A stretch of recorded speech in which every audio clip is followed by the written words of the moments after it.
Hi, మీరు చూస్తున్నారు TV9 USA. నేను Srilatha. Welcome to A to Z fast news. జనవరిలో మియామిలో అరెస్టైన సిద్ధార్థ్ జవహర్ పై మోసం చేశాడని అభియోగాలు నమోదయ్యాయి. అతను పోంజీ స్కీమ్తో పెట్టుబడులు మళ్లించినట్టు ధృవీకరించారు. శాన్ ఫ్రాన్సిస్కో బస్ స్టాప్ వద్ద జరిగిన ఘోర ప్రమాదంలో SUV యొక్క డ్రైవర్ను అదుపులోకి తీసుకున్నారు. ఈ యాక్సిడెంట్లో ఒక జంట మరణించారు. తెలియకుండానే ఫెంటానిల్ లెస్ట్ ఫిల్ తీసుకున్న టెక్సాస్ యువకుడు 18వ పుట్టినరోజున ఒకరోజు ముందు చనిపోయారని అధికారులు తెలిపారు. ఫ్లోరిడాలో గురువారం ఉదయం ఆసుపత్రిలో జరిగిన ఆత్మహత్యపై హైలాండ్స్ కౌంటీ షరీఫ్ స్పందించింది. బెడ్ మీద పడుకోనున్న తన కుమారుణ్ణి షూట్ చేసి తర్వాత తండ్రి ఆత్మహత్య చేసుకున్నట్టు తెలిపారు. యునైటెడ్ స్టేట్స్లో ఓపియాయిడ్ సంక్షోభం కొనసాగుతుంది. ఇది చాలా మంది ప్రాణాలను రక్షించే ఔషధమని ప్రచారం జరుగుతోంది. నార్కన్ ఔషధం అందుబాటులోకి వస్తే అధిక మోతాదు మరణాలను నివారించవచ్చని చెప్పారు.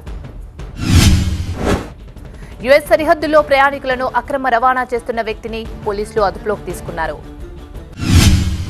గత నెల రోజులుగా వరుస చోరీల నేపథ్యంలో ప్రజలు అప్రమత్తంగా ఉండాలని ఇర్విన్లోని పోలీసులు హెచ్చరిస్తున్నారు. గత 35 రోజుల్లో 34 నివాస గృహ దొంగతనాలు జరిగాయని ఇర్విన్ పోలీస్ డిపార్ట్మెంట్ ఇన్స్టాగ్రామ్ పోస్టులో తెలిపింది.